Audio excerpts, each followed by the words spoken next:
Good morning, everyone. Thank you for logging in to attend this talk. I'm Dr. Paromita Roy, Deputy Director of Jagadish Bose National Science Talent Search, India, which is based in Kolkata, an eastern Indian city. We work in the area of gifted education in STEM subjects with students at the high school and the undergraduate level. Before I begin my talk, I would like to thank the organizers of the second HR thematic conference, to the Debrecen University, to Mate heads, and to my dear colleagues, Chila Fusek and Shilagi Souza. I have chosen the topic of achievement chasm, entitlement, expectation, experience, and ethics to give you a perspective of the widening gap that exists in a country like India, that begins from infancy and childhood, increases rapidly during adulthood, and has very serious ramifications in the quality of life at old age. Before I speak to you about the context that achievement gaps tell us in India, I would like to give you an idea about the scale we are talking about. It is important to understand the scale first because conventional data of different countries discussing achievement gaps somehow don't match up to the numbers that we see in India. And because of its diverse and huge population, we need to go beyond the usual methods that one thinks about when trying to close the achievement gap. So, for example, I'm speaking from Kolkata, a city with a population that is 1.6 times more than the entire population of Hungary. So we have 15 million people just living in this small city of Kolkata. A population of 1.38 billion people with an urban population of only 27% and a huge rural population of 73%. A sex ratio that is shockingly skewed in favor of males against females. It is natural that at every step of education in India, the parameters that measure achievement gaps become more and more complex when it comes to the Indian scenario. Literacy levels of nearly 80%, with male literacy levels much more than females. More than 8.4 million schools catering to nearly 300 million students. One can see that the enrollment of schools in India, though quite high at 95% at the primary level, plummets shockingly to 25% in the post-secondary level. And we still have more than 32 million school-age going children without schools. They are out of school children. So once we know this scale, this is a picture of a typical Indian family from the rural areas who are coming to work for a livelihood in the urban cities. According to Amartya Sen, a Nobel laureate, an economist and working in the field of Poverty and Inequality, talks about achievement as a set of elementary and social functions of an individual, where elementary functions include being in health, nourishment, and shelter, and social functions include having self-respect, taking part in the community life, and capability for pursuing those functions that one prefers most. Naturally, inequalities related to class, gender, and communities obstruct human freedom and thus decrease our ability to function and eventually our capability to achieve. In this slide, you will see glimpses of India's schools, where on one hand you can see a typical school in an urban area where the students have the privilege of attending a school with adequate infrastructure and teachers, whereas on the other hand, the other pictures tell you about the typical village schools where children do not have even a fraction of the privileges that students from the urban regions have. This could also be the picture because of the huge amount of people living in very close proximity in villages without many schools to accommodate them, and of course, no infrastructure that is available to cater to their educational needs. So we don't really talk about achievement here in terms of achievement in excellence.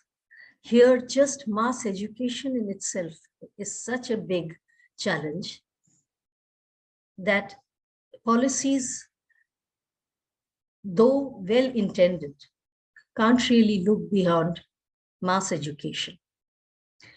In the picture in the top center, this is a picture of a typical Indian city with its neighboring slum areas, where the rich and the poor live close to next to each other. And here one can see the stark difference of the haves and the have-nots. So what contributes to achievement gaps? We all know that both home and community and school contribute to achievement gaps. But perhaps what we didn't know is that achievement gaps are not just related to the school experience. They begin much before the child goes to school, almost at the age of 3 to 4 years. Because when a child is born into an impoverished environment, everything he or she experiences gets connected to how he or she eventually grows up to adjust to the education provided in schools. For example, in India, the low income, the poverty, hunger, and malnutrition, and especially in a society which is very class-oriented and which has many ethnic communities living together and has diverse religious backgrounds, it is natural that the students, or rather the preschool goers, already find themselves sidelined because of all the differences in all these parameters. In addition, parental techniques from low-income families and parental investments towards students differ widely amongst the population, with some parents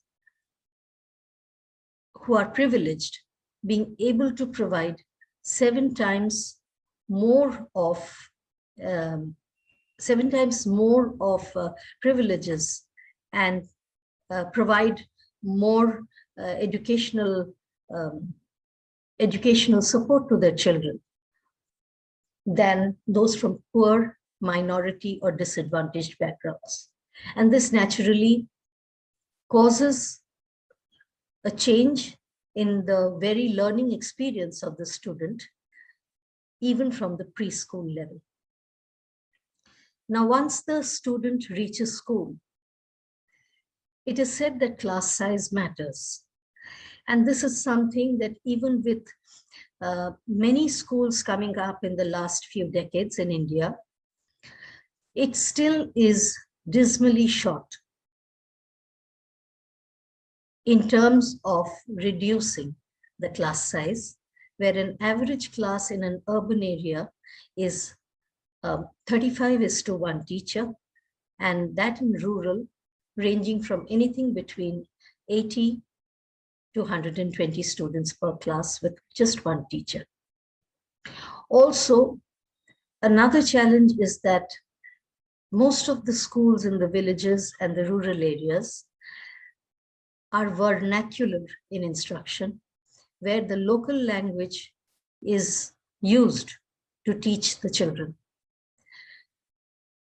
So if we have a group of students in south of India studying in his or her vernacular language, and we have another student in another part of India studying in another vernacular language, it becomes very difficult to have uniform ways to measure achievement and to even bring these children to the mainstream educational level that students from English medium schools already have the privilege of receiving. In addition, the achievement gap between teachers themselves, because they also come from diverse backgrounds, that also plays a big factor in motivating students towards higher education and affects their feeling of belongingness in a school which is quite different from their home and community experience. Let me give you a few examples as we go along. During the COVID pandemic, which has taken a toll on all our lives, it is unimaginable what it has done to the poor and hungry of every nation, and especially of developing nations like India. As we have seen the COVID-19 pan out through the months, we have only noticed how the issue of entitlement for the privileged class has grown. That with every situation, one has seen that the rich have literally trampled on the poor to get what they thought was their privilege. So in a society where entitlement is accepted and, or at least not really addressed, it is impossible for equity to survive. The fairness or inequality or equality of opportunity, regardless of social background, race, religion, and gender, and success achieved through efforts and abilities, free of any form of discrimination, faces a threat of survival in in a society where entitlement is accepted and is not frowned upon. So during the COVID-19, for example, we saw that students from privileged families managed to pursue their academics using all kinds of facilities and devices which they required for learning while they were locked down at home.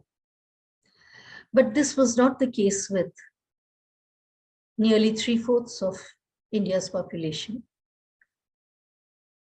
where there was a digital divide so stark that many students from disadvantaged and minority communities have just not been able to study or listen to any academic lecture during this past 1 year. And with an already disadvantaged background that they come from, it is now going to be very difficult to bring them back into the educational fold of schools, because schools are virtually closed down in rural India. And it is with a lot of difficulty that we may even be able to bring back even a percentage of students back to their schools. The experience that we've had is that we see students from minority disadvantaged classes, poor students below poverty line. The achievement gaps have grown, I fear, to a level where we may not be able to bring them back into education at all. And the inequality between the social strata continues to widen, especially at the upper levels of education. Let me give you an example. In my organization, we hold this talent search test every year. And we did so during the COVID pandemic, where we had a remote proctoring examination, where everybody took their examination from their homes through either computers or their mobiles. In the past so many years that we've taken this examination, we have seen approximately 24 to 30% students from rural India able to take this examination on using the physical mode, that is going to an examination hall. This year, during the COVID, we took this examination in the month of December, and this time the representation from the rural students was only 11%. And it was very disturbing to note that most students could not take this exam because they did not have connectivity. Many did not have Android phones, let alone computers. They weren't comfortable about having a screen in their house which would let us proctor them remotely. So the pandemic has not just caused misery and insecurity amongst these people, but it has caused a huge excellence gap, where even the good students of the regions that are disadvantaged, their progress has been reversed because they have not been able to access educational facilities that we have tried to give them during the COVID pandemic. As a result, inequalities have got exacerbated and pronounced. And countries like India, where hunger and food security is a major threat, has seen repercussions of the pandemic much more from the perspective of those who just do not have enough and are struggling to make ends meet. The pandemic has caused more people to be pushed below the poverty line, and which of course links to their health and inequalities in nutrition, in exposure, in aspirational levels, because the rural education institutions in India are at the verge of collapse. So before we need to look for solutions, maybe we could give a few minutes discussing about when we think the achievement gap begins. And as I mentioned earlier, it begins much before the school. And unlike what we would like to believe that schools cause achievement gaps between the haves and the have-nots, it is not true, because schools are considered not to be the major cause of achievement gap.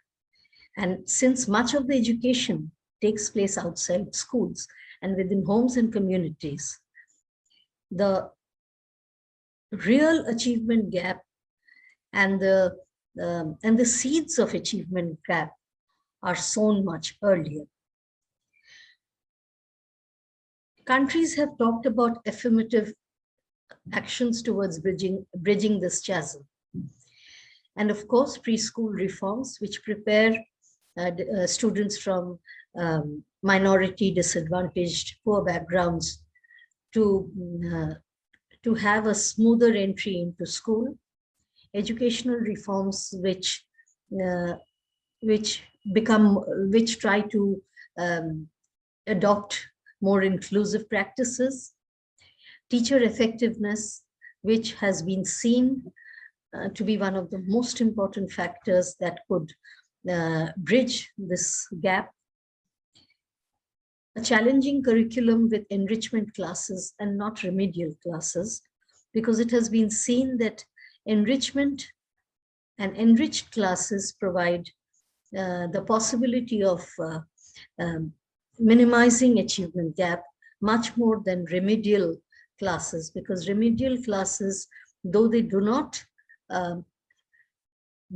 increase the achievement gap, they're seen to not very effectively even decrease them. And in an egalitarian society like India, perhaps focusing on excellence of some and concentrating on their achievements would probably lead to a further chasm. And instead, the educational policy of success for all would raise the benchmark for all students in terms of achievement. In India, we have this strange problem that whenever students who are in the high ability group, whenever they are confronted with challenges in achievement gaps, the disadvantaged poor student has to work much harder, has to go through a much rigorous struggle to be able to reach the level that an already privileged student easily reaches. So this continuous struggle of students from disadvantaged backgrounds sometimes becomes difficult for them through their lifespan. And as a result, we see a tremendous amount of dropouts, not just at the school and regular educational levels, but also during, also at the level of excellence. I can give you an example of a girl who comes from a reasonably well-to-do family, but lives in a rural area. Due to the situation that developed during the COVID-19, her father, who was a businessman, suffered a lot of losses, after which he just refused to send her to college because he was worried that because of the dwindling finances, he would need to concentrate more on his son's education. So this gender difference in India is so taken for granted that many girls have had to compromise on their studies because of any kind of difficulty the family faces in terms of resources. And this is sort of the norm. And when we talk about achievement gaps between boys and girls, here again, it's a strange interaction of so many factors that contribute to this gap between girls and boys. Since we are really at the end of the talk, in What's the Right Thing to Do, a book written by Michael Sandel, a philosopher, and recently his best-selling book, The Tyranny of Merit, he talks about the futility of merit because he talks about an unequal society, and he feels the need to revisit the definitions of merit and achievement. And in his words, the more we regard our success as our own, the less responsibility we will feel for those who fall behind. And this is the crux of the matter behind achievement gaps. That if we allow entitlement to dominate the educational discourse of our country, then we will have to compromise on the concepts of equality and equity. It is difficult in a place like India with this kind of diversity and pluralism. But it is not impossible, considering the fact that India is also a very tolerant nation. So if policies can be instituted which are transparent and which have a clear definition of how much one needs to perform to be able to reach a particular level, and training teachers and training many more teachers to understand why these gaps need to be overcome. It will perhaps need a systemic change in the way we perceive achievement gaps, the stereotypes that we hold against the poor, and the deliberate divide that we are creating through our not understanding that this is not achievement gaps and excellence gaps are eventually not going to be good for any society. I thank you once more for being with me today, and it has been a pleasure to present this talk. These are the sources I have drawn upon for my talk, and you can email me at proy@jbnsts.aca.in if you have any questions. Thank you very much and have a great day. Bye.